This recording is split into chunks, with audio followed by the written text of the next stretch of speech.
Very special treat for you this evening. The Riker's Beard Orchestra in full swing. Take us away, Carl.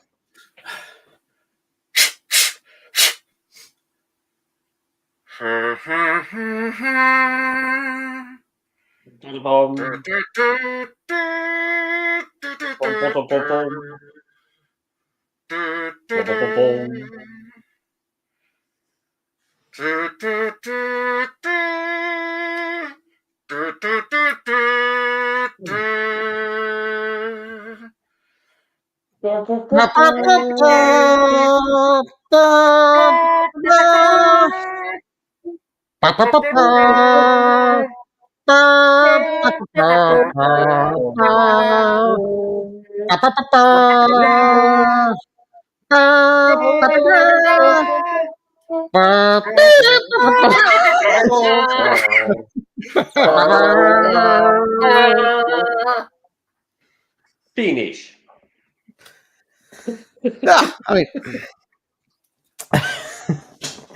Good evening, ladies and gentlemen. And we really don't think you will. Ask us to do another request. You can find us on Spotify performing this as the. Tell you what, if we get a strike for that, Right. The Riker's Beard male voice choir are looking for some. And we've started on Deep Space Nine because all our sleeves up, a la O'Brien. Yeah, well, I'm on the. I've done Voyage now, and I'm watching Deep Space Nine with the kids, and I've got a really good episode that I want to speak about that I've watched tonight before I come on air. But before we do that, hello, hey everybody, hey Carl, how you doing? How's business? Good, very good. Busy. And James, how are you? People still getting divorced, I hope. Yes, and it's been very, very, very busy. Yeah, this is about it, and this is our time now, where we get to decompress and we get to chill out a little bit and talk about what we love the most, which is what gets us through the day when we're having a hard day, which is what prepares us for Monday, which is happening tomorrow, and that's talking about Star Trek. I love Star Trek, why we love it, and why we don't like Discovery, and it's just. And we've got some news. We've got some quite big news, actually. I've heard that season 4 of The Orville is slated to start shooting in January. It's a true one. It's not just an odd thing I've heard on the Tinternet. Yeah, we're there. So, yeah, anyone who's a fan of Star Trek obviously loves The Orville. So this is fantastic news for all concerned. But first of all, hello to everyone that's joined us this evening. Would like to say hello. Hello to James, of course. Hello to Carl. Hello to myself. Hello to Dave. Hey, Dave. How you doing, buddy? Hey, Christoph. Hey, Gary. How you doing? Lovely to see you. Was it last night? It was last night. We went to the pub, yes. We went to the pub last night. I think it was last night. Honestly, it was last night. That actually feels like a week ago.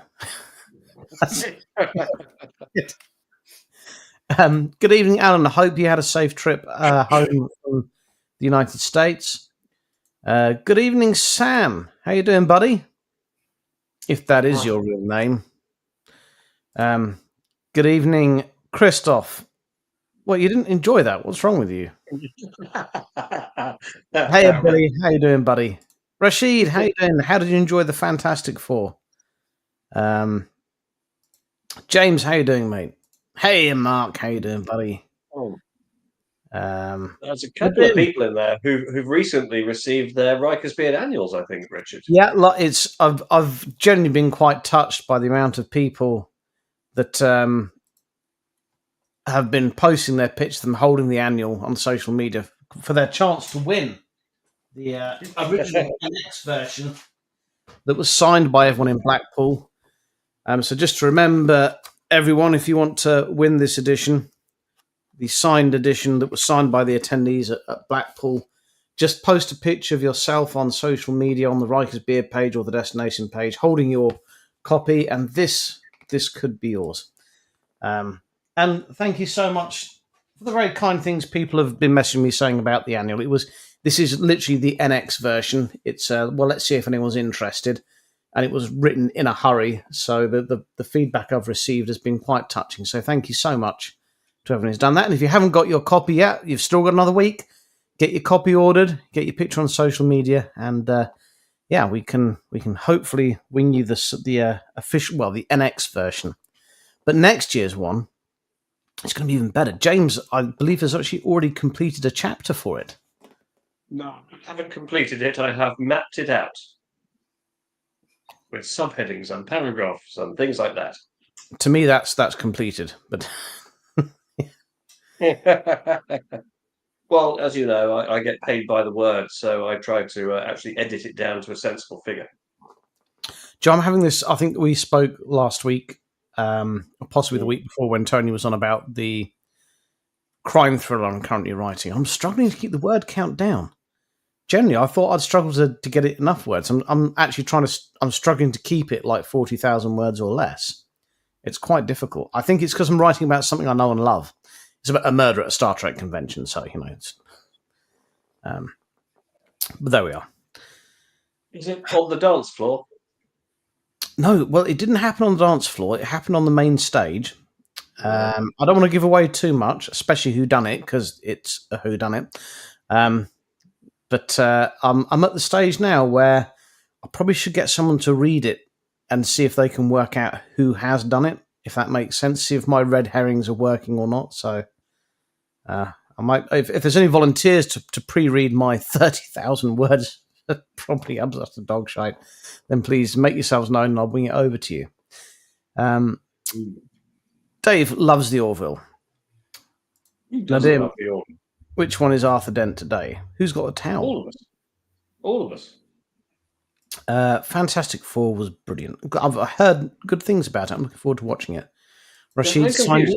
Is there more than one Fantastic Four film out at the same time? No. So is Pedro Pascal in this one? Yes. And it looks like a 60s style Yes. Fantastic Four. But did I not see that there was another one in... Oh, maybe I was completely confused. There's not another one in production. No, there's been 3 before this. 3? So there were 2 with Chris Evans as Johnny Storm. Yeah, that was always going to cause confusion when he was then Captain America as well. Then there was one that was utter dog shite. And I can't... Doctor Doom was pretty good in it, but that's what I can remember. Oh, that's right. It went straight to video, pretty much. And then there's this one, which is doing quite well. So, Billy would like to know: will anyone be picking up the Star Trek Magic the Gathering? What happened to the guy that was doing the cards, or the Games Master guy? Did he come to Blackpool? Is this what he's talking about? I don't know. I didn't see him. Christoph says he finally got the annual. And thanks to Brexit, he had to pay another $10 for the import and handling. Oh, mate, honestly, you should have said I'd have Brexit that we're all enjoying. I'd posted it and sent it to you. Yeah, I mean, obviously, we'd have sold at least 1,000 copies if it was Brexit. There we are. Conor Trenier done it after his 15th interview.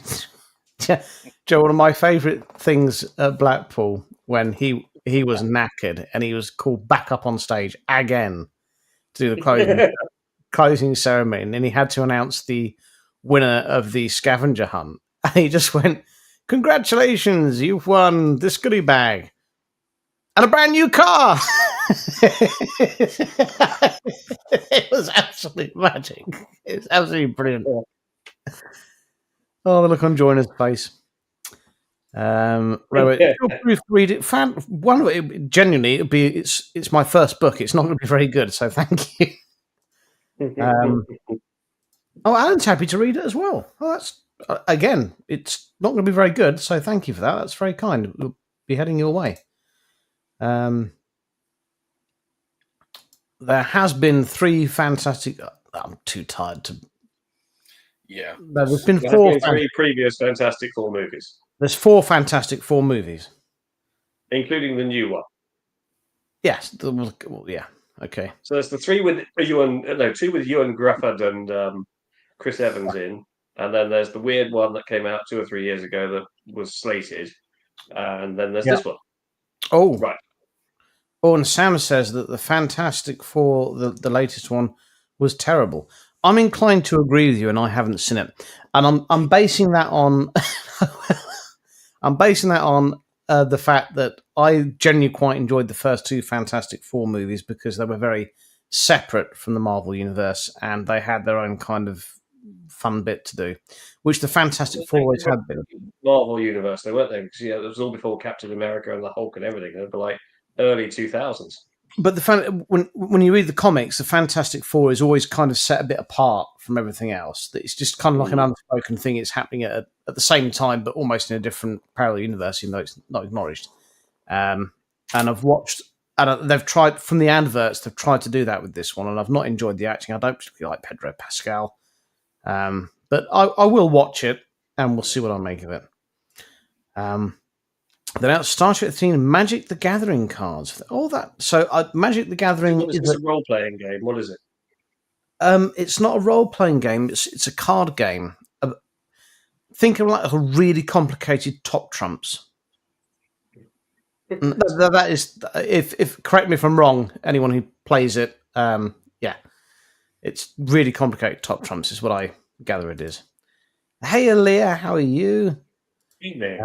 Christopher says, but there are fantastic.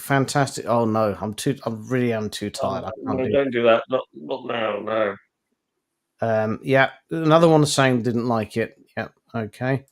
Oh, we've got a bit of controversy. We've got some people. We're a Star Trek show. We're not talking about Star Trek. Who'd have guessed? Oh well, we'll keep Nadim happy. Yeah, fans would never one. Oh really? Oh. Okay. Fair enough. I think there is some big rights issue, which is why the Fantastic Four doesn't seem to align with everything else. Wasn't it all to do with Sony Pictures keeping hold of the license for a while? Yes, or something? yes, they do. They did it with the oh god, I'm so tired. The Wheel of Time. They're the same thing with Wheel of Time. They did it with the Wheel of Time series. They got Billy Zane to do this weird thing to town rights. Anyway, the new Red Sonja. You enjoyed it. I mean, I'm scared to watch it because I love Red Sonja because it's one of those films I love to hate to love. So I literally cannot wait to see the new Red Sonja. I just can't wait. If I still smoked cannabis, it would be one of those films I'd smoke cannabis and then watch. But I've not done that for a good 40 years. So, no, we're not doing this anymore. Ruth, hi. Rashid, make sure you watch the end credits. I never stick around for them ever. Literally, I cannot. I'm 46 years old. I've been sat in that cinema seat for an hour and a half. As soon as the credits roll, I'm going to the toilet, mate. I don't stick around for the end credits. Sorry. Nadim's always happy. James says, enjoy, but the plot was wafer thin. Yeah, I mean, I think that's kind of an issue with most of the Marvel stuff in the last 10 years, I've found. Pedro Pascal's best face acting was The Mandalorian. Behind the helmet. So Star Trek. We've had busy weeks. What Star Trek have we been watching? I know what I've been watching. I'm going to talk about it in a moment, but I want to hear from you guys first. Carl, what Star Trek have you managed to cram into your busy schedule this week? Well, I actually... So, I flicked on Paramount Ready to watch some Star Trek, just as I was sending myself off into the land of Nod the other night. And the first thing it came up with was, because I'd recently just finished watching Strange New Worlds, it looped back round to episode 1, the premiere of Strange New Worlds. So I thought, you know what, I'll watch that again. And it was bloody good. I really enjoyed it. Yeah. I'd forgotten just how good that so where he's got the beard and he's avoiding Admiral April and he's hiding out in his cabin in the woods. Yeah. Yeah. Yeah, and it's the world that managed to reverse engineer a warp bomb from the whole end of Discovery Season 2 wormhole big battle in the sky thing. Without trying to trash talk Discovery, because it's just too easy, wasn't the best challenge. No, but wasn't the best thing about it, that episode felt like a return to Star Trek after Discovery. Mm-hmm. Yeah. It felt like we're going back to what Star Trek should be, you know. And genuinely, I don't mean this as an insult. I respect the fact they tried to do something different with Discovery. I get that. wasn't the right thing to do. They probably kept it going for longer than they should have done, but they recognised it and they corrected it with Strange New Worlds, and it was the right thing to do. I thought it was good, and it did feel like a big return to Star Trek. And yes, the whole release the viewing figures, Richard. Sorry, do it again. Did they ever release the viewing figures for Discovery? Because they were mysteriously absent a lot of the time. Yeah, they've never released the viewing figures for Discovery. It's very telling the amount the budget was cut season by season. Yeah. that was quite telling. The budget, literally, I think they made the last season using a tin can and an elastic band. Considering when it was first launched, the first season had the highest budget of any TV show ever, didn't it? Yeah. No, it wasn't. It was close. The Mandalorian was the biggest one. The Mandalorian was made at a loss because of the big OLED screens they shot it against. Right, yeah. I'm really glad you enjoyed it, because I started rewatching it, but sadly didn't have time to rewatch all of it before this new season started. And I watched the first, and I remember thinking to myself, similar to you, this is really good. Yeah, and this is like a really nice bit of Star Trek that I will probably go back and watch again, even though I've just rewatched it. I had that feeling from it, so it's nice. And I liked the ending of it as well. It was just actually really it was very uplifting, the end of that episode. Well, it had danger. It had a bit of comedy. Yeah. It had emotion. It ticked. Absolutely ticked all the boxes. Yeah, it just ticked all the boxes. It was a little bit like when you go to those where you can eat Chinese restaurants and you can have a little bit of whatever you want. Yeah. Yeah. It was like a Chinese buffet. That's what it was like. That's the highest compliment we can ever pay an episode of Star Trek. You have been given the Chinese buffet. That's Chinese Star Trek. What Star Trek have you been watching this week, James? I decided today to go back to where it all began, and I chose myself an episode of the original series. And I chose Tomorrow is Yesterday, which is the one where the Enterprise comes back in time and picks up that fighter pilot. And then they have to break into the Air Force base to retrieve all the evidence and destroy it, and then go back. I mean, their solution, I have to say, as I was looking at it, thought this doesn't make any sense at all, the way that he's playing it made for a good it was classic stuff. It was brilliant. I really enjoyed it. It was world-class James T. Kirk. Yeah, I have to admit, when I like to go back and watch. I don't watch past season 2 of the original series. I've got to be honest with you. I don't like it when they turn Spock into a space hippie. That didn't work for me. But yeah, there's the classic ones you go back to that you just enjoy rewatching, just because there's such and you have to, for the time, you have to take into account for the time.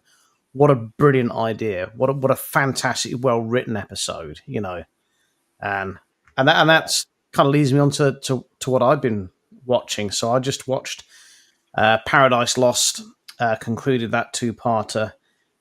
Complete change of pace onto an episode of DS9 called Crossfire, which is one of those episodes you forget about. So I'll remind you of what happens. This is where we first figure out that Odo has feelings for Major Kira.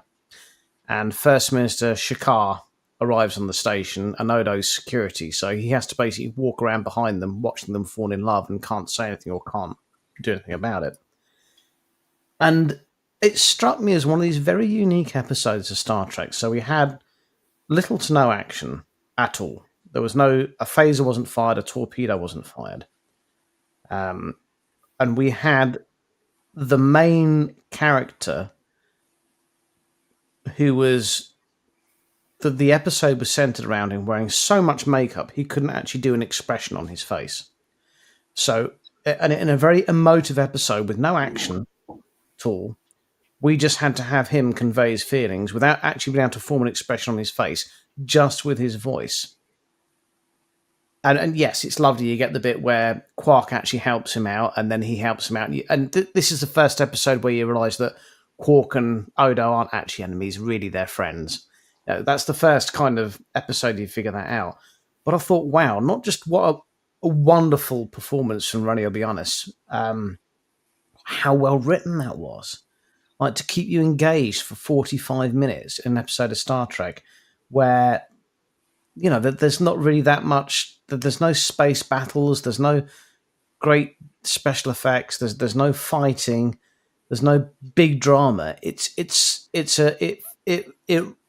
literally watched like I'm back at school and I'm doing Shakespeare. It was that good. I thoroughly enjoyed it, and I was absolutely gobsmacked. It kept my kids engaged as well. That's how good the writing was. It was absolutely fantastic. So it's probably not the one you always think to go back to and have a watch, but if you haven't watched it in a while, go on Netflix, go back and watch Crossfire because it's an absolute masterclass. It's really good.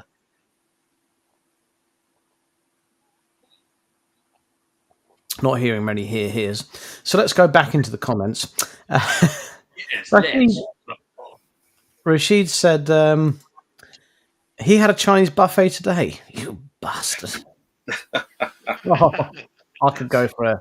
Have we got a Chinese all-you-can-eat buffet around here? The one we went to is that. That's the we one went there about 6 months ago, didn't we? Yeah. Just after we went, that's when they got closed down for a poor hygiene. Let's go again. They're open again now. Apparently, they've sorted the cleaning. Health rating has been restored. Yes. Yeah, I've forgotten that. Oh, let's go there again, Richard. Let's go next weekend. Especially now they've got a good hygiene rating. Let's do it. Vic Fontaine, favorite. Oh yeah, I mean all those episodes are fantastic, especially the ones where he helps Nog get through his PTSD. Just that's outstanding. Rashid's rewatching Voyager, the one where Harry Kim falls in love with a hologram character. I love it when they fall in love with hologram characters. It's brilliant. Stranger Season 3 let me down personally. Sorry, just my opinion. I mean, but it was still better than any episode of Discovery. So, #wow, #oh my. That's a Twitter thing, isn't it? I think that's in response to him not liking the Fantastic Four, but we seem to have. Rashid, oh yeah, we've done that. Stop rubbing it in. You so much from Lower Decks. Oh God, why? No, that's mean of me. I'm glad that you did and you enjoyed it. I watched an episode of Frasier this morning because that's what I like to do with Sunday morning breakfast. It's perfect. Isn't it brilliant in the morning because you can have it on like when you've got younger kids. It's one of those programs you can have on when younger kids are about because it's fine, but you can still enjoy it. It's just that's why I love Frasier in the mornings. It's fantastic. Frasier. Oh. But if less is more, imagine how much more really is.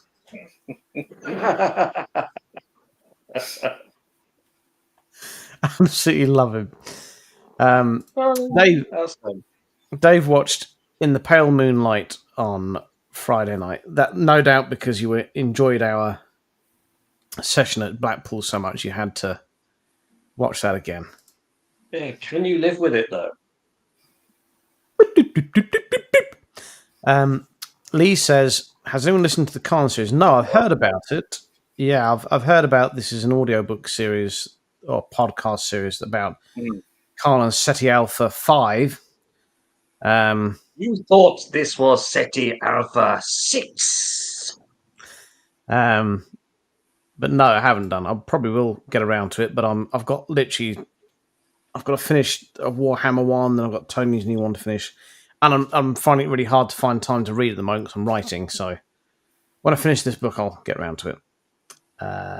Billy's listened to the first one. I hope you enjoyed it. James says, enjoyable episode. You're talking about any episode of Star Trek that's not Discovery, presumably. James, poor Odo. Yeah, genuinely. Honestly, for an actor to be able to for any of his, God rest his, and he was in Frasier. He was his professor. Yeah. For an actor to be able to pull that off in that episode, as well as Ronnie O'Brien did, just wow, fantastic. Yeah, brilliant episode. Still never get with Odo how it was that he could turn into things like a spinning top, for example, or a bird of prey, but he couldn't get the human face right. I mean, just made no sense. It did. It made perfect sense for the plot, James.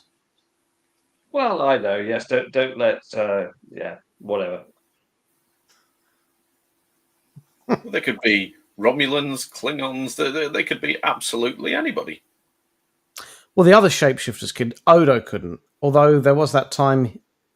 Hang on, didn't he shapeshift into a Klingon, or have I got that wrong? No, that's when he lost his shapeshifting ability, wasn't it? Yeah, and they did the prosthetics. But he was able to shapeshift into a bloody crow and fly around Deep Space Nine, but he couldn't do a gnome. The only time that Odo could pass himself off as a Klingon is when he lost his shapeshifting ability. Yeah. That's pretty shit as a shapeshifter, isn't it?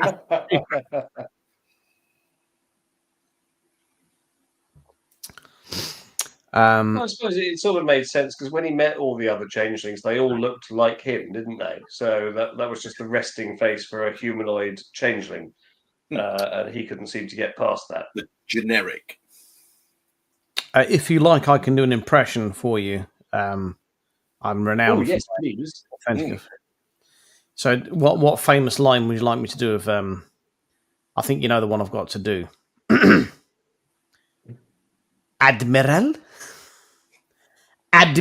Kirk. How's that? Wonderful. I think you should do the whole Moons of Nibia part for us. But if I could bring up the lyrics, I would do. I should chase him around the Moons of Nibia. He trusts me to.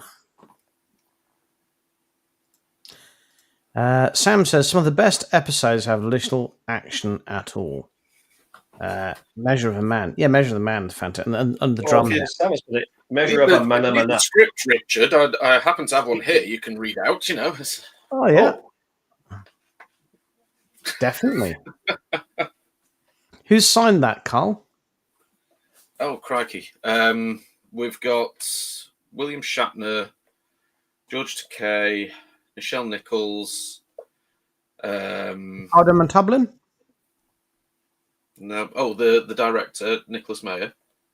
Is the cover made of real Corinthian leather? No. I think that's everyone that's signed it. Oh, no, and Walter as well. Yeah. So Alan's watched no Star Trek this week. He's been a little busy over in Disneyland. Following his travels. Yeah, you've come back from Disneyland with your penis intact. Christoph said... Wow. Well, I won't let my kids watch the Disney Channel. Christoph says...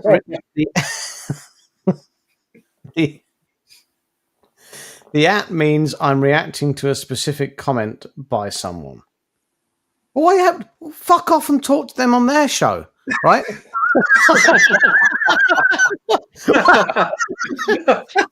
Steady now, steady.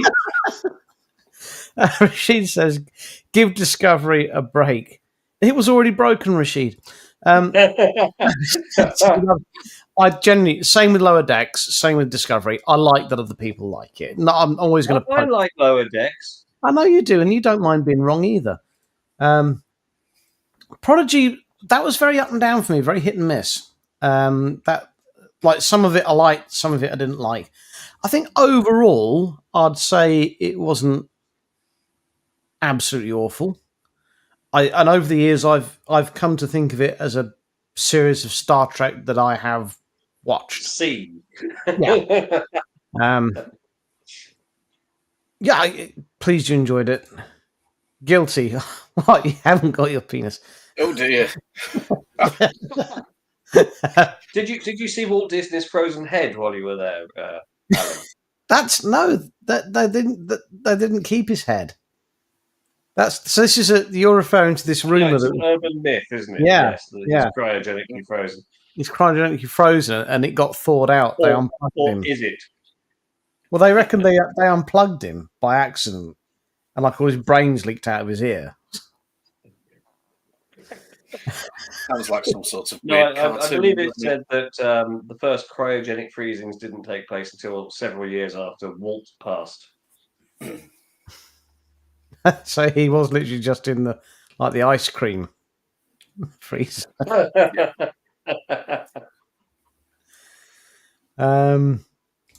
this is why I like Prodigy. Yeah, It's great.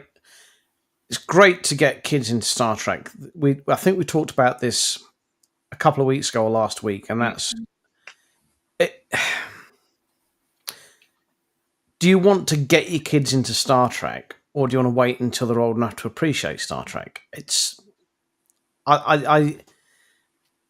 it's a difficult one for me. I don't think there's a right or a wrong. I think I personally don't like the kiddie episodes too much, but for people who want to get their kids into sci-fi and set them down the right path into watching something like Star Trek, which you do learn some really good life lessons through watching. It's not a bad thing, but I personally don't like what I call watered down Star Trek. I personally think you should wait until your kids are old enough to appreciate it and then do it that way. But each to their own. I mean, you really enjoyed when Prodigy started watching it with your lad, didn't you, Carl? I did, yeah. We never actually got round to finishing it, just because my lad's got the attention span of a fly. But not his fault. But that's just who he is. But yeah, no, I think he. It's been a couple of years since we tried. I'm going to give him another go at some point.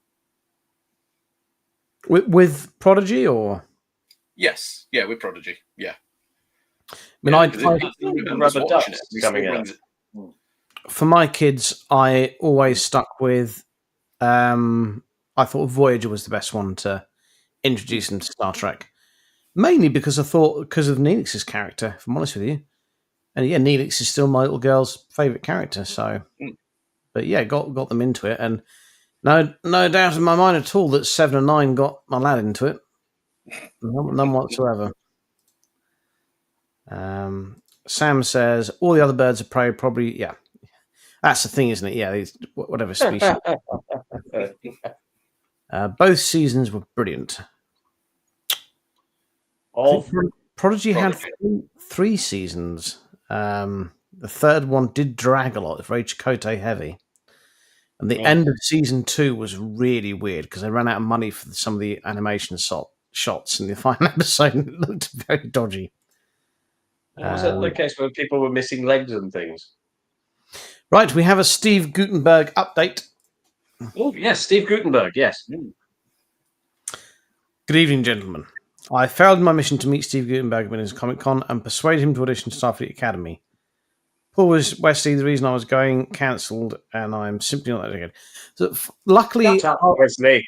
Yes, our other agent on the ground, Val, did actually manage to meet Steve Guttenberg and did slip him our card. So hopefully that will pay off. Hang on. I've got an incoming call. No, it's not Steve Guttenberg. No. May as well hang up then. Rashid says today the next generation is 30. Yes, it is 38 years ago today, isn't it? Wow. Encounter at Farpoint. God, wow. Yeah, it's mad. I have to tell you, it was the second VHS video cassette I ever rented. VHS video cassettes, ladies and gentlemen, were what preceded DVDs. I'm not sure I fully understand this question. You guys have to help me here. Your favourite Star Trek fan series? Are we a fan series? In which case it would be us. Well, fan series, I would say Star Trek Continues. Okay. Are there any others apart from that? There's loads out there. So Nick Cook, who is a friend of the show, he does what is it called? It's set on an Intrepid cast. Is it on the Intrepid? Is it Star Trek Intrepid? I think it might be. They've been running those for about 20 years now. I've not seen any of them. I like the ones our friend Gary O'Brien did. Although my appearance ended up on the cutting room floor. It did, sadly. You got cut out of that. I do. I got demoted for that. I was only an ensign. I just like to say, Leah, I understood that reference. Lower decks, lower decks. Rashid says his favourite episode of TNG was The Offspring, followed by... Not a bad show. Yes, honestly, trying to choose your favourite episode of TNG is so hard. I think you have to break it down. Your favourite child. Yeah, you have to break it down to categories, don't you? Alan went Disneyland. He was at Walt Disney Well, do they have different frozen parts of Walt Disney at Walt Disney World? I don't know. What's the difference? It's a bit like in Harry Potter with the Horcrux, where there's several of them dotted around to make sure Voldemort can't just be killed in one go. To make sure Walt Disney can't reassemble himself and stuff. Is Walt Disney like the T-3000 then? Presumably, yeah. The rumour I heard that he was a communist, so he'd probably get on quite well these days. Lee says it was good when the characters weren't shouty. I think they've always been shouting in Lower Decks. That's kind of what annoyed me about it. It gave me a bit of a headache watching it. Lee's been a fan of Star Trek since he was 6. Lower Decks is for adults, not this adult. Ian says, can you still stream Prodigy? Probably Netflix. It's on Paramount, isn't it? I would think.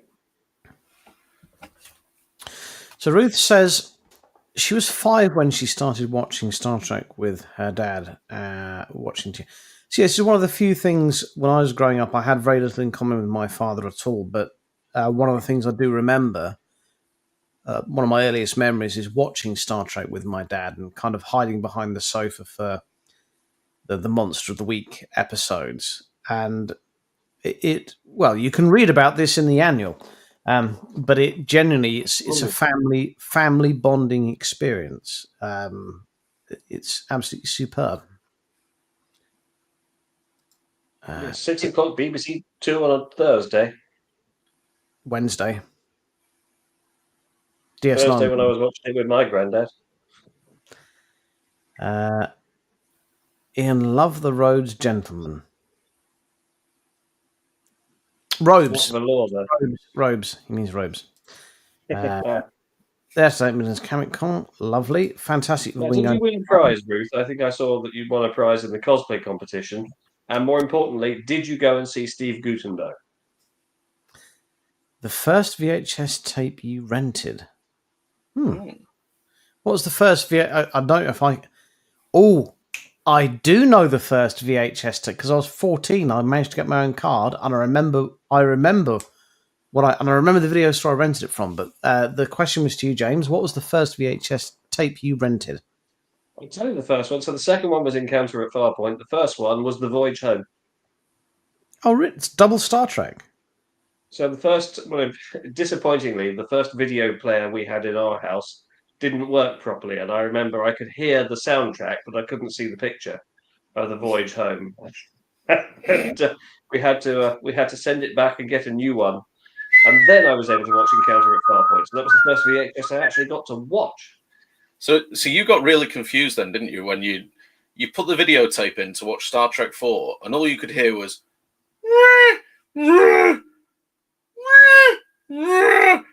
womp womp womp womp womp womp womp womp womp womp womp womp. What's going on? Yes, it was a very disappointing time. Well, and yourself, Carl, what was the first? Do you remember the first VHS tape you rented from Blockbuster Video? I've got a suspicion. I can't remember if it was the first, but it's certainly one of the first I remember as renting. Was Who Framed Roger Rabbit? Oh, yeah. Who did frame Roger Rabbit? It was Christopher Lloyd from Back to the Future, wasn't it? It was Christopher Lloyd, yes. My first VHS tape I ever rented was Wings of the Apache, which was billed as Top Gun with helicopters, and it really wasn't. Is that the one where Nicolas Cage is sat there with a little eyepiece and just going, "I am the greatest"? I don't think he was in it. I don't know. I can't remember that. The second one, Nicolas Cage in Saturday Night Fever.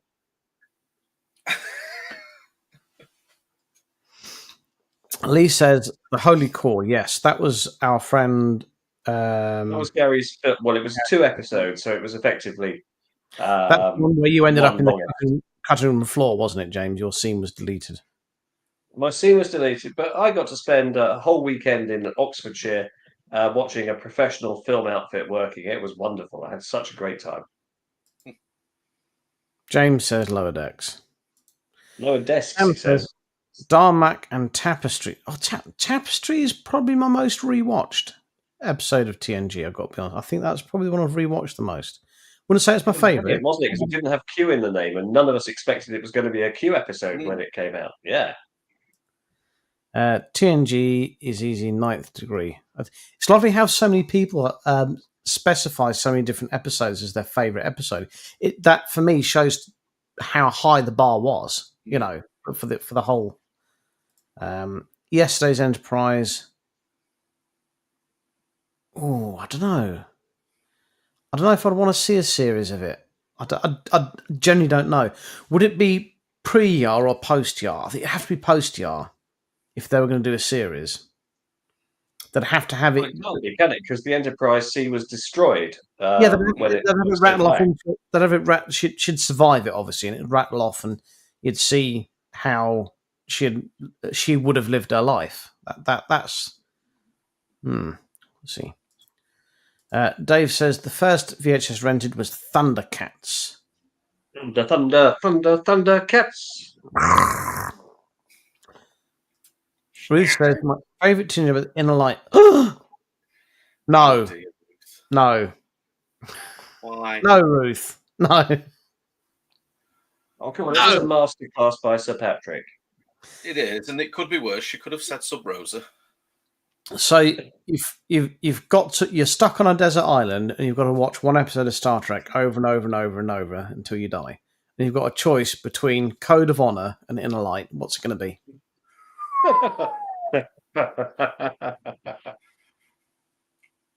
What's it going to? It's for me. It's Code of Honor. Sorry, it's Code of Honor. Go on. Do the vaccine line. Go on. Do it now. Do it. No Tasha and no vaccine.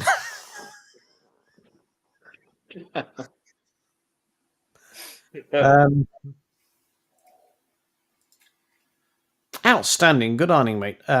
Out of interest, what type of spray starch do you use? Because I've been using Dylan's spray starch, and I'm getting a bit pissed off with it. Cause the nozzle keeps clogging. I want to try a different spray starch. Oh. Christoph says I rented my first VHS movie about 40 years ago, and I don't have an Android brain, so no idea. Yeah, your first VHS was a big thing, though. I mean, it's the sort of thing you remember.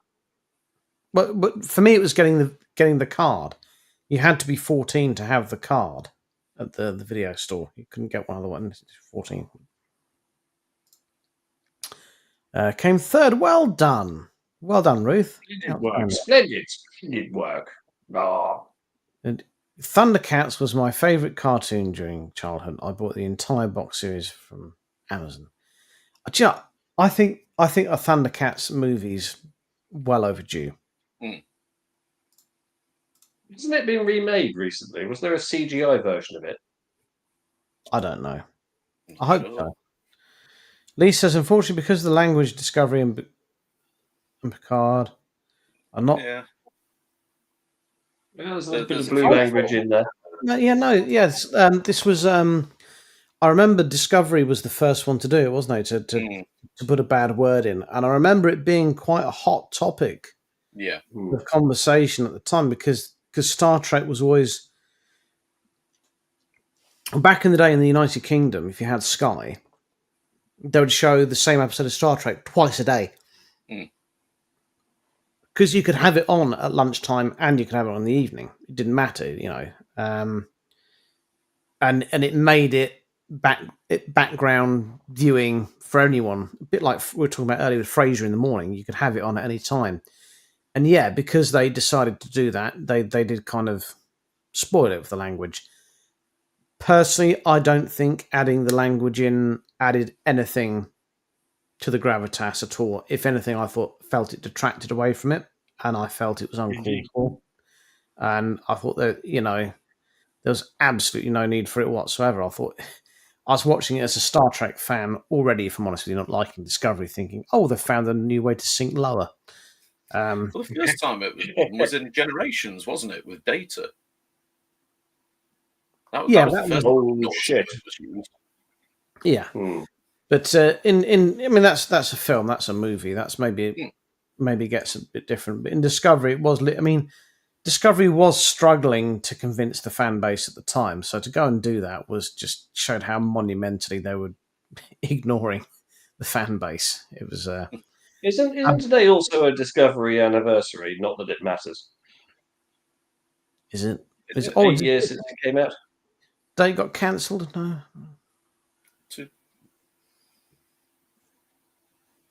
Oh no, I read that somewhere. But then I'm thinking back, Richard. We went to that premiere of it in London, and that was on Guy Fawkes night, wasn't it? We went with Zoe and Michael Antoine. Yes, your husband. My husband. So Michael is black, and I had tickets for me and my brother Mark Ashby, but Mark he couldn't come. So I asked Michael last minute if he would come, but the ticket obviously was in the name of Mark Ashby, and I'm Richard Ashby.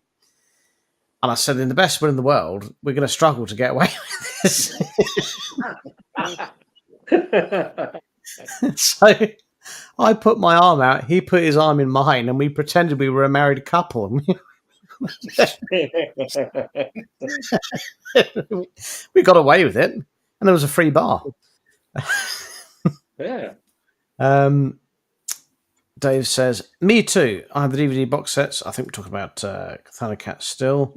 Gary says 6'3". Alan says he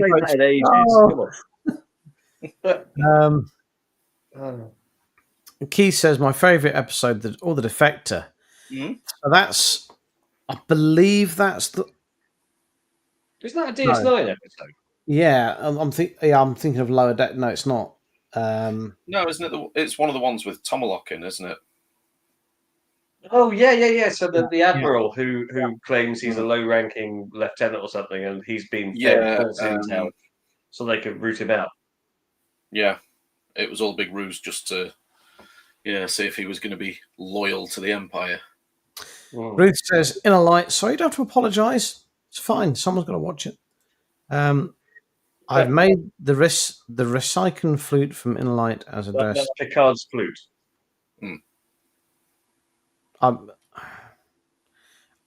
I really appreciate that you appreciate that episode.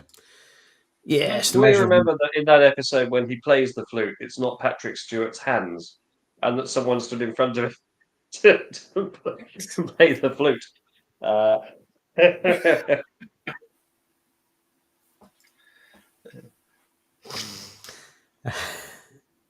That's exactly what Lee is referencing there, yes. And also the flute itself didn't work. It was a static prop. Keith says, my first VHS was rented on my dad's card and was Indiana Jones and the Last Crusade. 1989. Yeah. I love it so much. Our stuff. So this was the thing at your local video store. I always used to do this.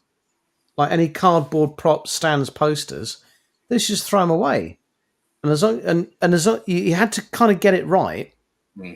As the film was becoming less popular, that's when you had to go and ask for it. Otherwise, they would just throw it away. They wouldn't hold it for you normally. I was absolutely gutted because I used to have the cinema display stand for Star Trek First Contact. Yeah. The 3D one that you put together, and I was gutted because it got wrecked in one of my house moves and I had to dispose of it. There was no way to fix it, but it had the 3D board cube, it had the Enterprise blue warp trails, it had the blinky lights in the warp. Oh, it was fantastic. But yeah, it was unsalvageable, unfortunately. My best one, I had a 6 foot cardboard cutout from Predator 2 from my local video store, and that was awesome. I don't know what happened. That was do you remember the video store in Broadstairs on Carlton Avenue, James? I do remember it very well indeed, opposite the garage, yeah. Yeah, that's the one I used to get all my stuff from there. I had so many posters, cardboard cutouts. The owner was, I can't remember his name now, but he was such a nice guy. When we were younger, my brother was really ill. He was in hospital for a long time. And then he was bedbound at home for a long time. And the guy who owned the video store there found out and let us rent as many videos as we wanted for free, just to keep him entertained. And he also gave us all the pre-pilot videotapes, the ones that they get to watch to decide how many copies they're going to order.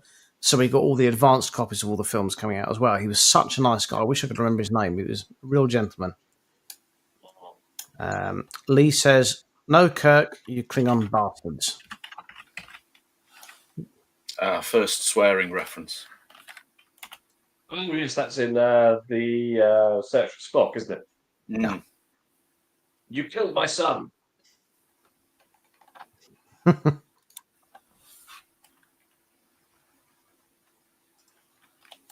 Second was Honey, I Shrunk the Kids. Car. We could do a whole show on just amazing 80s stroke 90s cinema. I mean, just. Rick Moranis is back in Spaceballs too. I've never seen Yes. Spaceballs. What? I've started watching What? it. I've started watching it twice and just not found it funny, so I've just switched it off. There was a brilliant picture they put up the other day. It was a black and white photograph of the table read, and the caption was "Spaceballs, the table read," and it's the whole merchandising thing. But it was a rip-off of the Star Wars table read that came out for what was the latest trilogy, the first of the latest trilogy, the one where Han Solo dies, whatever that was called. Oh, yeah. Force Awakens. That's the one. Yeah. For me, it was the Force sent me to sleep. But mind you, I lashed out £3 this week on an Xbox game called Star Wars Battlefront that I haven't played at all. But my 7-year-old and my 4-year-old have been killing each other on it all day. They've been having a whale of a time. That was money very well spent. They're very happy with it. Well, our hour is up, so we're going to have to say goodnight, especially to me because I'm absolutely shattered. I just literally can't wait to get to my bed. So for this evening, if you've watched the show and you've enjoyed it, or even if you haven't, please do give us a thumbs up, like, and subscribe, and all that bits and pieces. What a film! Love that film so much. Helen Slater. So, yeah, but for this evening and until next week, thank you for putting up with us for an hour. We hope we've given something to your evening. Until next week. Yeah, until next week, please do look after yourselves and each other. Don't have nightmares.